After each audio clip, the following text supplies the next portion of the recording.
Well, time for our next panel on the program. Joining me, it being a Thursday, Jason Falinski and Patrick Gorman to thrash things out. I'm a bit worried about beginning this because I've been on your Twitter today, Jason Falinski, as I'm sure most of Australia has. There's a picture of a cupcake.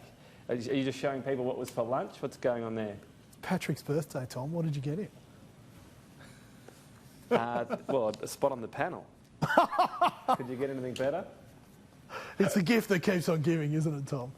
I should have given him a red tie because you've got blue and he looks like he's about to join the Greens. Well, no, I'm sure he's not about to do that. He wouldn't be that silly. Just some lovely Christmas green, Tom. I think that's a horrible slur. Christmas green. Otherwise. I agree with you, Patrick. Christmas green. Horrible slur. All right. Horrible Well, slur. we're starting off on that furious agreement. We'll see where we go with the next of it. This is another one of your tweets today, Jason Falinski.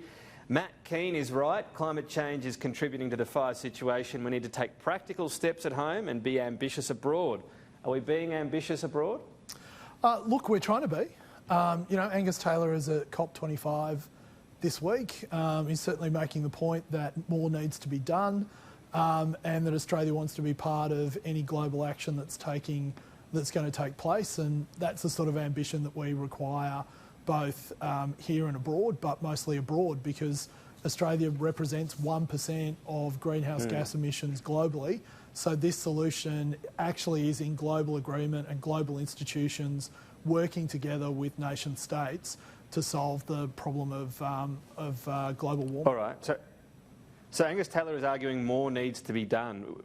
Is he arguing that all countries need to do more, and is Australia going to do its bit there? Well, of course Australia will do its bit. We are doing our bit, Tom. We're signatory to the Paris Agreement. We are meeting our Kyoto Agreement emission cuts. We're forecast to beat our Paris Agreement cuts by 2030. We're doing everything that needs to be done. The question is, the science seems to indicate that there should be more done at a global level, and that the agreements that we have now need to be enforced more vigorously globally. So they're the sorts of things that we're talking about. Not just enforced more vigorously, it's actually increasing pledges. So the next COP, the next conference, is going to focus on countries increasing their current commitments. So yes, Australia's made a commitment, but increasing commitments. Should Australia be open to that? Absolutely, and we are open to that.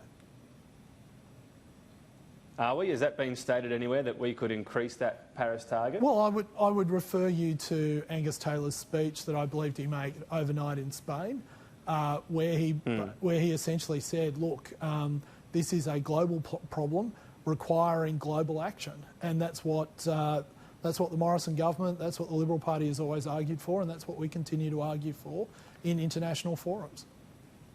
So would you like to see the government at the next round of these talks to kick off this, if we're really concerned about taking more actions and being ambitious, taking up front a pledge to increase our target and then hope others follow us? Look, I don't think that we should signal our intentions up front, but what I do think we should do is be a vigorous participant in those. No, not necessarily. No, I wouldn't say that either. But I think we should be a vigorous participant. It's one or the other, isn't it? No, absolutely. Well, no, it's not in international affairs, Tom. But which is mostly why I stay out of them. That we need to be a vigorous participant in any discussions and negotiations around this. That's what we're doing. And in those discussions and in those meetings, we need to be encouraging people to take action, and that we will be part of any solution that's comes out of those meetings and those agreements. So just to clarify, you're saying be ambitious abroad, but don't actually be the first country to go, or maybe one of the first countries to go at the next conference talks? Wait till see others increase their target. I think what we've seen in other rounds is that particular countries get all very ambitious due to domestic political reasons, and they go to these forums having already made these pledges.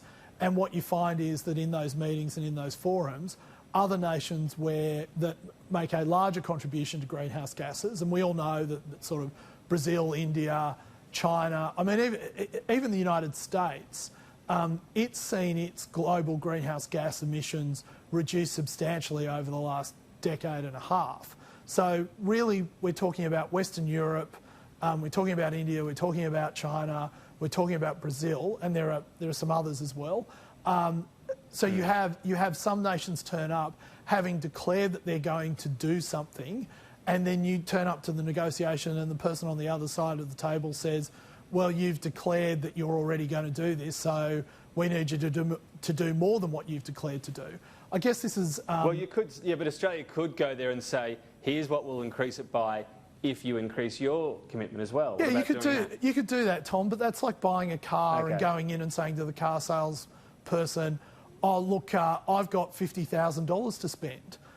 You want to go into a negotiation trying to get if you can get a deal for me. Yeah, but you've told them what they can spend rather than actually saying, you know, you tell me what you've got. I mean, the point about this is that we want the best deal for Australia. So we just go there and listen at this stage? No, Tom. No, not at all. We want to go into these negotiations and we want to say we want the best deal for Australia and Australians, but we also want the best deal for the global environment, and we don't just want a virtue signal in order to feel good about ourselves rather than actually getting a result that helps the entire planet. Patrick Gorman, I haven't forgotten about you. Your leader just a short time ago said emissions are going up.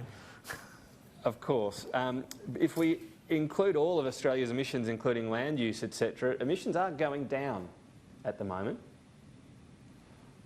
There is no clear plan for the long-term challenge of climate change from this government. I applaud Jason for kind of breaking ranks and actually saying that he wants this government to do something. I don't know that I quite believe him, that Angus Taylor is the champion of the environment and the champion of climate action at the Conference of the Parties. Angus Taylor is someone who has focused entirely on his plan to, well, as he says, reduce the cost of power bills. I haven't seen any power bills go down. I don't know what he's actually doing. But when it comes to climate change, we actually need to start by people like Jason standing up in the Liberal Party room and saying to those who are climate deniers, who believe that the science is not settled, saying, this is real, we have to take it seriously. It's in Australia's economic interest to take climate change seriously. And then to do both. It's not we'll wait for the international order to move along and then we'll do something at home, or sort of playing these two things off against one another. We actually need to take action. Australia's not credible in these forums at the moment. People see what happens in our domestic politics. They go to these conferences with briefs saying Australia has gone backwards on climate action. Australia has increased its emissions. There is a huge divide at the heart of the Morrison government on climate change.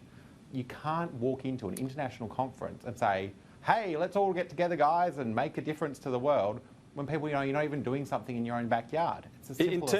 In terms of what the conference is saying about the government, isn't it saying all the same things about the Australian voters? Haven't voters decided so far this is the course that they want to take? This is a rejection of voters as well, isn't it? No, if you look at the Australian election study that was released by the Australian National University this week, it showed that voters do want action on climate change. That's a fact. It's not always. But there's the election study and then there's the election. No, it's not always the thing that determines how people vote. And you should remember that voters have to make very complex decisions about all of the different issues that are in front of them when they vote. And the only tool they have is one vote once every 3 years. So it's entirely possible to say that, yes, there were many things that was on the Labor side rejected by voters at this election, but I don't think that climate change was one of them.